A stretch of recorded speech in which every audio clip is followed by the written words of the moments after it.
इस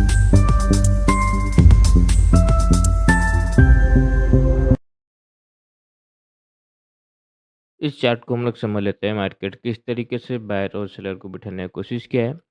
यहाँ पर हम लोग को कुछ डाउनसाइड का मोमेंटम ही देखने को नहीं मिला और ना ही रिट्रेसमेंट वगैरह कुछ देखने को मिला है। धीरे-धीरे करके ऑल ओवर मार्केट जब 57,000 का ब्रेकआउट किया और निफ्टी भी जब 24,500 का ब्रेकआउट किया, उसके बाद ऊपर ही सस्टेन होने की कोशिश किया है। ऊपर सस्टेन होने से साइडवेज होने से क्या होगा, ज़्यादातर ब्रेकआउट वगैरह देख के और प्रीवियस जो हम लोग को चार्ट है उसका हाई का ब्रेकआउट वगैरह देखते हुए दूसरे लोग यहाँ पर बाइंग ही करेंगे और अपर साइड डायरेक्टली एसएल नहीं है। बैंक निफ्टी में होगा तो होगा 57,500 के आसपास, पर नहीं होगा मेरे हिसाब से इतना क्वांटिटी में बिल्कुल भी नहीं होगा। पॉजिटिव मोमेंटम दोनों चार्ट डायरेक्टली करके गए हैं और अपर साइड ही क्लोज होके गए हैं। 24,500 के ऊपर निफ्टी क्लोज हुआ है। बैंक निफ्टी भी 57,000 के ऊपर ही क्लोज हुआ है। तो यहाँ पर अपर साइड सेलर का एसएल ना हो तो ये फ्लैट ऊपर अगर ओपन होगा, ब्रेकआउट वगैरह करेगा तो भी सेलिंग होगा।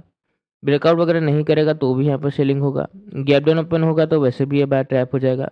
गैप अप अगर ओपन होगा तो वही बात है, छोटा सा गैप अप में दूसरे लोग का सेंटिमेंट क्या हो जाएगा, थोड़ा सा पॉजिटिव हो जाएगा, उन लोग का माइंडसेट थोड़ा पॉजिटिव हो जाएगा तो तभी भी उन लोग बाइंग करेंगे, तभी भी मार्केट गिरेगा। तो हल्का फुल्का gap up, flat, gap down, तीनों सिनेरियो में हम लोग सेलिंग साइड जाने का ही कोशिश करेंगे। एक ही सिनेरियो में यहाँ पर हम लोग सेलिंग नहीं कर सकते हैं, वो है बड़ा गैप अप। बड़ा गैप अप अगर ओपन हो गया ना तो ये जो बायर है, ये जो भी यहाँ पर बाइंग करके रखा है, क्योंकि कुछ भी हो सकता है। बड़ा गैप अप गैप डाउन बहुत कॉमन हो गया है। तो बड़ा गैप अप अगर हम लोग को मिल गया तो बहुत सिंपल सा बात है, ये बायर बहुत अच्छा प्रॉफिट में आ जाएगा, हम लोग उसको डायरेक्टली टारगेट नहीं कर सकेंगे। तो उस सिनेरियो में हम लोग बाइंग का ही मोमेंटम फाइंड आउट करने की कोशिश करेंगे।